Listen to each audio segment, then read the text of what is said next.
Thanks for downloading a 3CR podcast. 3CR is an independent community radio station based in Melbourne, Australia. We need your financial support to keep going. Go to www.3cr.org.au for more information and to donate online. Now stay tuned for your 3CR podcast. But you also had people that were very fine people. Very fine people on both sides. And the aliens would mind meld and give them the technology. They're bad aliens. So are you surprised the Nazis were influenced by demons? No, if demons are real, I would definitely think they'd be on the side of the Nazis. Yeah. McDonald's is connected to the Clintons. They chop up the bodies and put them into the sausage and hamburgers. People are being cannibalized. Look it up. And I'm watching CNN talk about this as violent white nationalist protests. We have done everything in our power to keep this peaceful, you know? It's Pepe's become kind of a symbol. Welcome to Pasaran, a show about fascism and its gravediggers. I'm Cam Smith, and this week I am joined by Dr Amy Cooter, who is the Director of Research at the Centre on Terrorism, Extremism and Counter-Terrorism at the Middlebury Institute, as well as the author of the recent book, Nostalgia, Nationalism and the US Militia Movement. Thanks for joining us, Amy. Thank you so much for having me. I guess just to begin with, you've been researching the militia movement in the United States for quite a long time. Could you tell us a little bit about the history of your research and what initially drew you to it? Yeah, I've been studying militia groups since about 2006, actually. And it started because I was an undergraduate at an elite private college, and I had arrived there through the assistance of a lot of financial aid. I was not like most of my peers. I was a first-generation college student from a really rural part of Tennessee, trying to figure out what I wanted to do with my life, and fell into the social sciences, realized that a lot of that research, though, is done by folks who don't look like me and who fundamentally want to study more liberal-based movements for very good reasons. But I thought just because of my background, because I understood more of the rhetoric, understood more of the ideology, even if I didn't agree with it, that maybe I could use my background to better understand groups on that more conservative end of the spectrum and some of these more extremist groups that I thought were going to be posing threats in our society in the upcoming years. Went to grad school, started studying the militia movement, really observed in those early 2000s how much of their political ideology was actually rather mainstream. They were just more loud about it at that time, and tried to tell folks that we should be paying attention to groups like this much more so than we were, both from a research and really a law enforcement perspective. Didn't honestly get a lot of traction until Trump started campaigning, and then really after the insurrection at the Capitol happened. But then we have seen a lot more folks starting to focus on the potential threats that militia actors and others like them pose. So that's a great thing. Amy, you've done a lot of field work. Could you tell us a little bit about what that's been like? Yeah, so rather than just study these groups from afar or only in their online quarters, I go to their trainings, I go to their meetings, I do in-depth interviews with them. I think that's really important to truly understand them as humans so that we can start to understand if there are ways we can have conversations about certain problematic ideas or other issues. I also think it's important to compare what they tell you in person versus how they put themselves forth online, because I've discovered that just like most people in other contexts, these folks don't necessarily portray their innermost ideas on the internet. Sometimes they put up a version of themselves. And more often than not, there's actually more room for dialogue than you might imagine, just based off of how they do present themselves in these online venues. Obviously, this is a cohort who are much surveilled and are aware of that. Were ever any safety concerns when you were going into these groups with people thinking that, who is this person asking all these questions? Yeah, I took a lot of precautions to make sure I would be safe, especially the very first time I encountered any particular group. I do think that it helped me a lot to be a woman doing this research, though, because I was less likely to be perceived as threatening generally, also less likely to be perceived as a law enforcement actor who might be after them for different kinds of reasons. And that doesn't mean that everybody fully trusted me, but it helped me get my foot in the door as a result. It's sort of quite wild reading the book, some of the access that you got. Like Ron Olson sent you his entire archive, it seemed. What was it like having access to that material? It was really amazing. It was something that I never really thought I'd be able to access. But to me, it speaks to how these folks are, in many cases, willing to talk to somebody they see as at least trying to be objective about it and not necessarily out to just malign the entire group from the start. And that's something that is important to me, that some of these groups pose a much bigger risk than others. And in a world of limited resources, we have to pay attention to that. So I was really grateful for the access that they gave me, actually. I guess maybe if we go just step back a little bit, could you perhaps explain to our listeners what a militia group is? And also, you identify these two strains within the movement, the constitutionalist versus the millenarian. And perhaps you could explain what those are and how they differ. For sure. So militia groups overlap with other groups like them, especially in the United States. But for me, the main hallmark of militias per se is that they really centralize the Second Amendment in the U.S., the right to bear firearms, and they practice that right regularly through training exercises that are target shooting based or other kinds of activities that really centralize firearms, because they argue that it is the Second Amendment that makes the U.S. so unique, that makes it where we are able to have all of the other rights that they value. Within this framework, though, there is a kind of a divide that is a rough heuristic for understanding which groups might be the biggest threat. Some of these groups are what we call constitutionalist, meaning that they mostly go out and practice and train and focus on the camaraderie elements. Many of them are military veterans and are looking for an opportunity just to continue using those skills and hanging out with people they see as similar to themselves. They don't trust the government, but they're not especially angry at the government. They're a little bit wary. They say part of the reason they're training is they want to be prepared if the government ever does something against them, but they're really genuinely not sitting back and plotting violent action. Millenarian groups are a different story. They're the ones who are much more stereotypical, the ones that almost always end up on the news accused of some violent plot.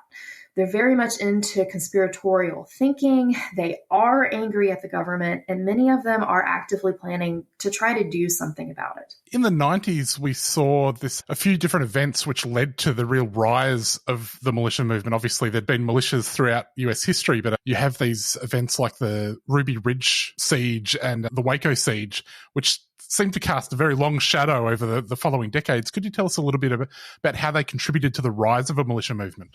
Yes. So in the United States, there were two particular incidents that engaged the federal government acting against private individuals, private families, in a way that a lot of people got concerned about, regardless of their political leaning.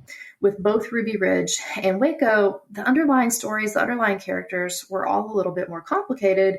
But the public version became that these were really folks who were social outcasts. Maybe they were a little bit weird, but they weren't really hurting anybody. And for whatever reason, the government decided to overstep its bounds.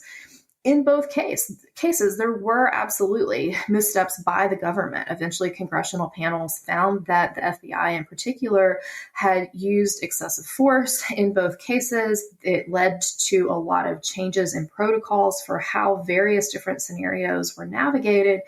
And again, I think it's easy to forget in retrospect that these were events that were concerning pretty much to everybody. But folks who were predisposed to being in something like a militia kind of took it to a different level. They, instead of saying, oh, we should be really concerned about this, oh, we should really think about legislative change or voting people out or working within the system, they felt like things were so urgent that they personally had to do something right then to stand up to the government that they saw as infringing on their liberties. They formed militias. They had some of them short, some of them long trajectories within the militia movement per se.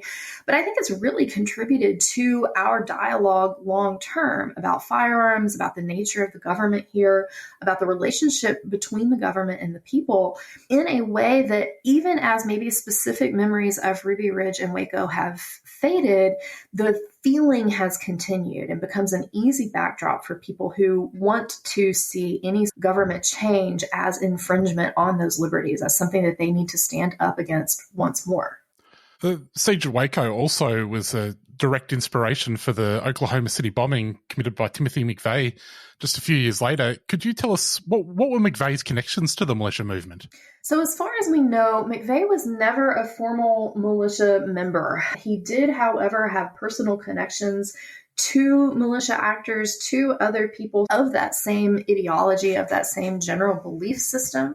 During my fieldwork, I was told that McVeigh showed up to some militia meetings, but may have been asked to leave because he had potentially overtly racist material, or was overtly angry and trying to plot against the government. The story varied a little bit depending on who I was talking to.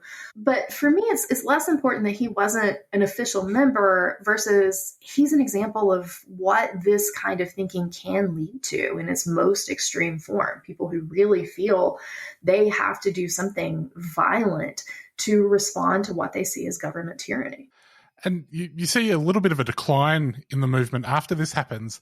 And I'd always just assumed, that people not wanting to be associated with things like the Oklahoma City bombing, and so they've moved away from the movement. I didn't realize that there was this character, Deborah Von Trapp, in the mix who caused this embarrassment for Ron Olson, who's one of the key figures. She seems a little bit like if QAnon was on, instead of going on 4chan, had a fax machine in the 90s. Could you tell us a little bit about what happened with Deborah Von Trapp? Yeah, I think that's a fair characterization. It's interesting. We kind of look back in time and chuckle about the fax network that was essential for the movement at that time, but we forget that faxes were cutting edge technology in the early 90s, and groups like this have always been early adopters of whatever technological form there is in an effort to try to stay in touch, in an effort to try to work around some government oversight potentially. And Deborah Von Trapp kind of inserted herself into this network and sent some faxes to Norm Olson and to Southwell, who was also involved in the early stages of the militia formation, alleging that Japan was behind the attack. She said that it was retribution for a terror attack that had happened in Japan that the U.S. had nothing to do with, that there were multiple layers of conspiracy theory going on here. And I actually had the faxes that she sent to Olson. It was part of his archive. And just looking at them, it wasn't particularly convincing to me. It was very vague and implied that somehow the government had been doing weird monitoring with the company Xerox. It had no evidence whatsoever, in my opinion, but it was convincing to them, at least as a possibility, that Japan might want to have some violent action against the United States for this perceived engagement on their soil. Olson and Southwell kind of ran with that in a way that other militia members were not fans of, even at the time, before he went public. Olson ended up resigning from the militia movement so that he could continue to make this public argument, blaming Japan and not be associated, in his view, with the movement. But it still was seen as a big detriment to the integrity, to basically the common sense, really, of a lot of militia members, and caused a lot of folks to pull away from the movement, even more so than the bombing itself. A few years later, you have the 9/11 attacks, and it seems like that didn't lead to a particular increase in militia activity. Is that perhaps because people were joining the military and that was their outlet for that? Yes, I think so. I think a lot of people expected folks to become much more worried and potentially even paranoid and join something like a militia group during that time. But unlike some other moments of perceived crisis, we had an official military, an official national response to that event. So I think a lot of folks did join the military or find ways to support the military rather than looking for another outlet that wasn't quite so mainstream to express their frustration and their fears. Conversely, you have the election of Obama, which does lead to an increase in militia activity. What do you think was driving that particularly? It's really interesting. Obama's election has been presented as a driver of militia group activity as a matter of pure racism. The argument being people didn't want a Black president, and therefore they joined militias or potentially a lot of other right-wing groups in protest. I was doing field work at this time, and I found that it's much more complicated than that, actually. There certainly were people who were racist and who did not want Obama to be president, who had a variety of responses to that. But within the militia groups I was studying, there were two things that were more important. First is the fact that we were having an economic recession, And they were blaming the president for that, but it was much more about economy. It was much more about him being a Democrat than it was about him being Black in that moment. But even more importantly was the release in 2009 of a Department of Homeland Security report on right-wing radicalization that was widely interpreted as saying that returning military veterans were extremists. That wasn't actually the letter of the meaning of this thing, but that's how a variety of people interpreted it. There was a lot of focus on that. And I personally saw an enormous number of veterans or people very closely connected to veterans who said, the government already thinks I'm an enemy. What do I need to do to protect myself? How about I join a militia? And so it led to this outcome that the report itself was directly trying to avoid, frankly, because a lot of poor wording was present in that report that lended itself to some false interpretations. That's probably going to be the worst outcome for a terrorism report, is to directly radicalize people. Yeah, it was not great. I think we've learned a lot of lessons from that. Weirdly, after Obama, obviously, we have Trump, and then you don't see a decline in militia activity. It seems like there's an increase further with Trump being elected. Yes. So historically, we had usually seen militias and groups like them decline, not just in size, but also in fervor when we have a Republican president. That's usually because they see most of their concerns as being handled compared to what they would expect with a Democratic president. So they feel like Republicans are more protective of gun rights. They're more restrictive about immigration. They think that they're more robust for the economy. And we might quibble with some of that in practice, but that's the perception. When Trump came to office, it was a different story, though, because instead of him kind of coming into office and saying, hey, I've got these concerns taken care of now, instead, he leaned very hard into that rhetoric of radicalization and said, hey, you have these concerns, and they're even worse than you thought. And we all need to get stirred up together about them.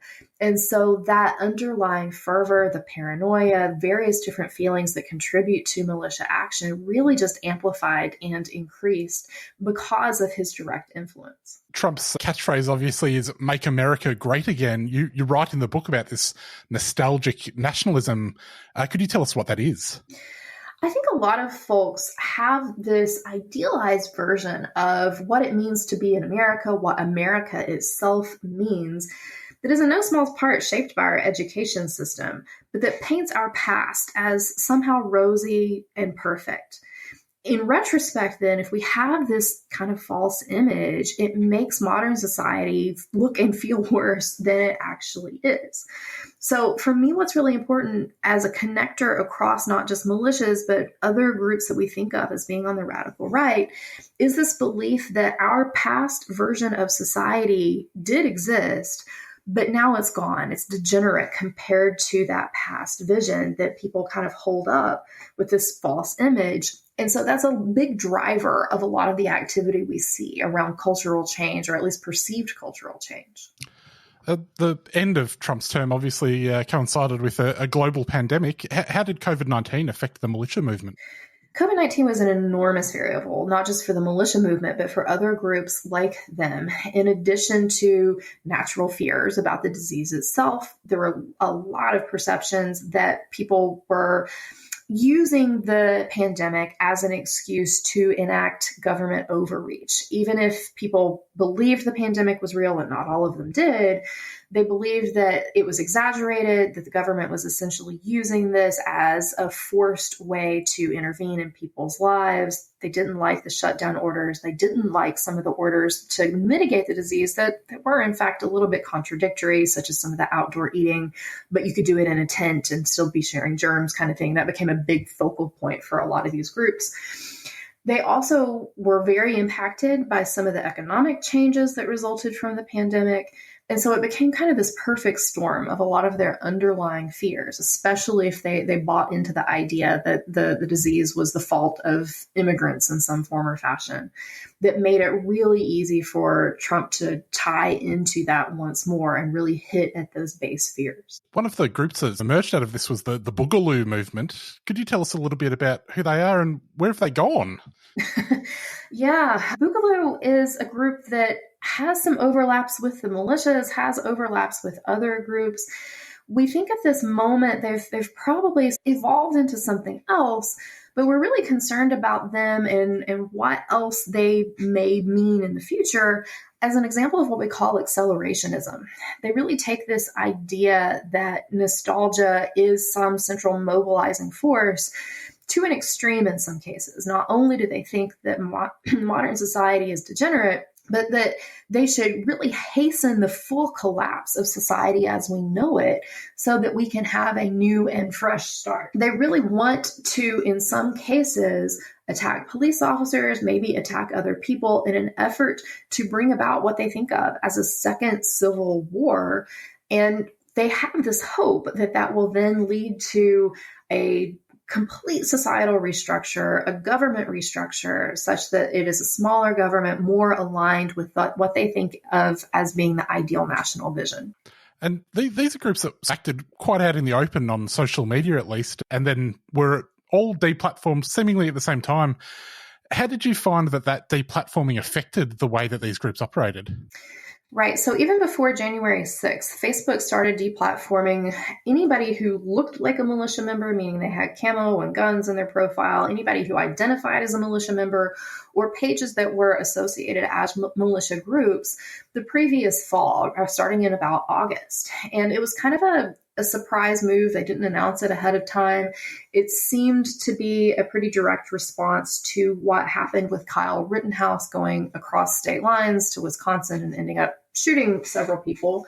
Facebook wasn't quite that transparent, but the timing seems to indicate that that was what had caused that.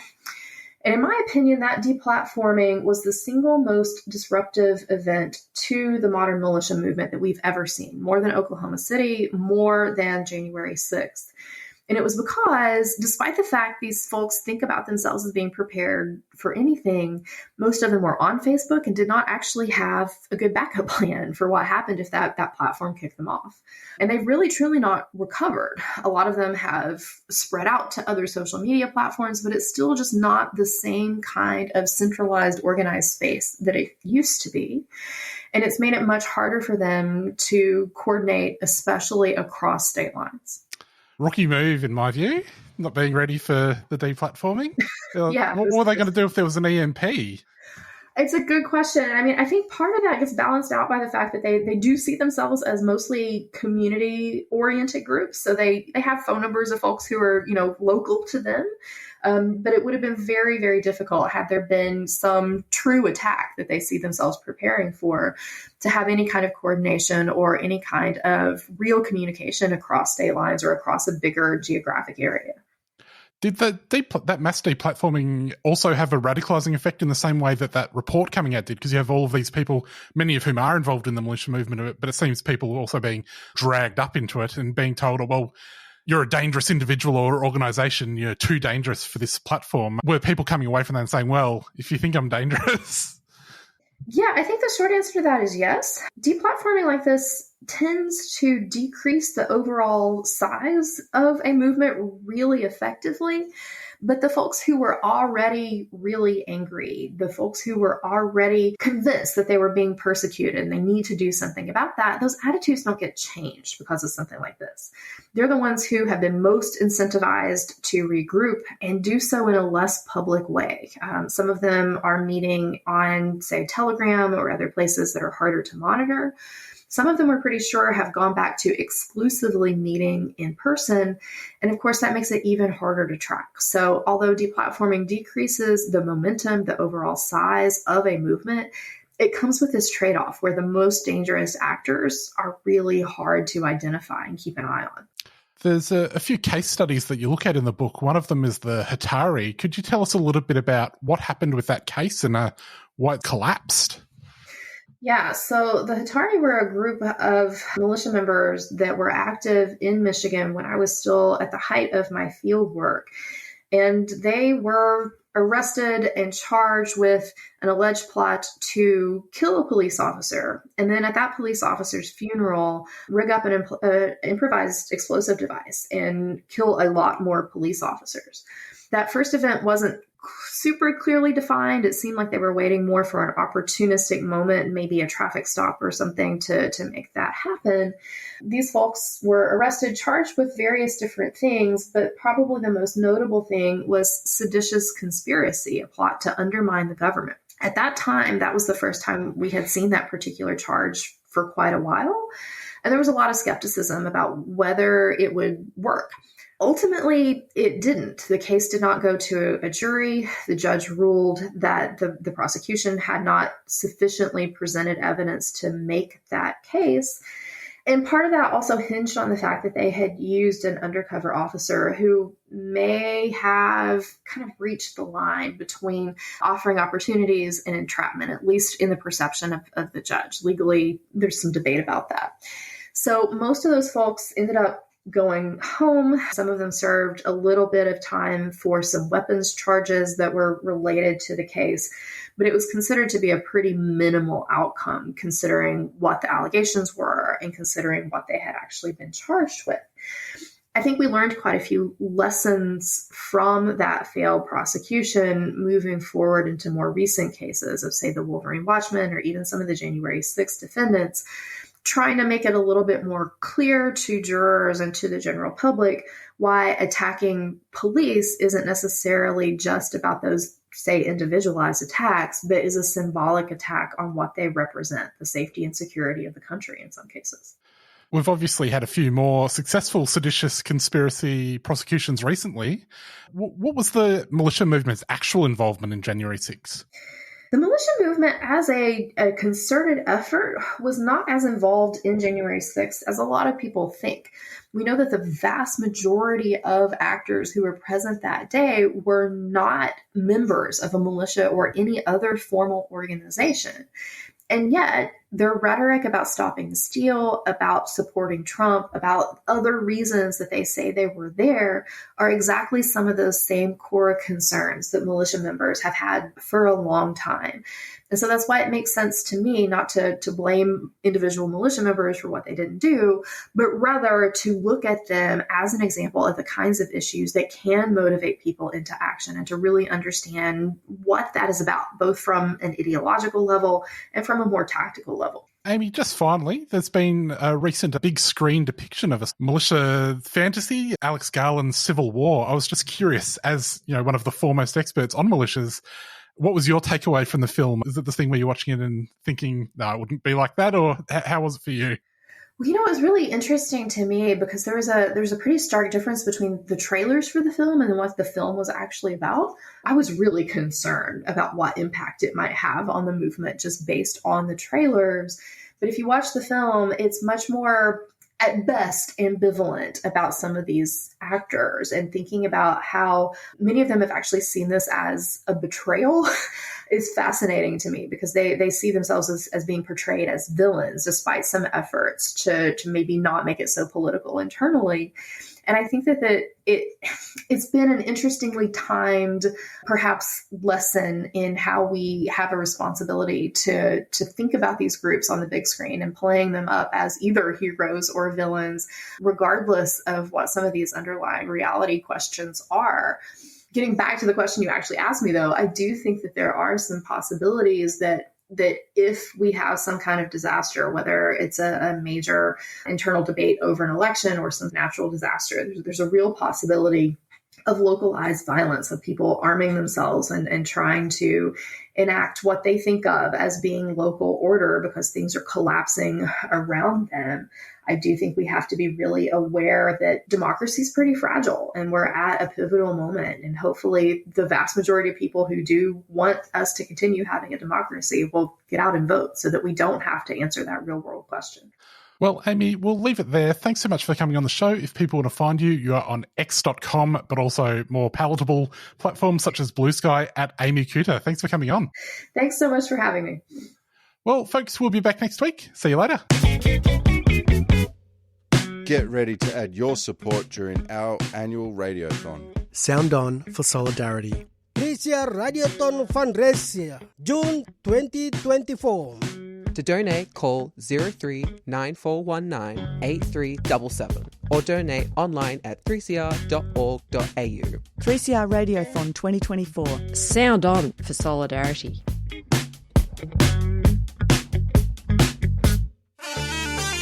Stand in solidarity with Palestine this Sunday. Hi, it's Nasser Mashni from Palestine Remembered, Australia's only dedicated show on Palestine. Join me every Saturday morning at 9:30 and very importantly, get along to our rallies. Sunday, 12 o'clock, State Library. Join us. We have to mobilise to show our support for Palestine. 12 p.m, State Library, this Sunday. Rally to demand freedom and justice for Palestine. No war on Gaza. Free Palestine Melbourne is a 3CR supporter.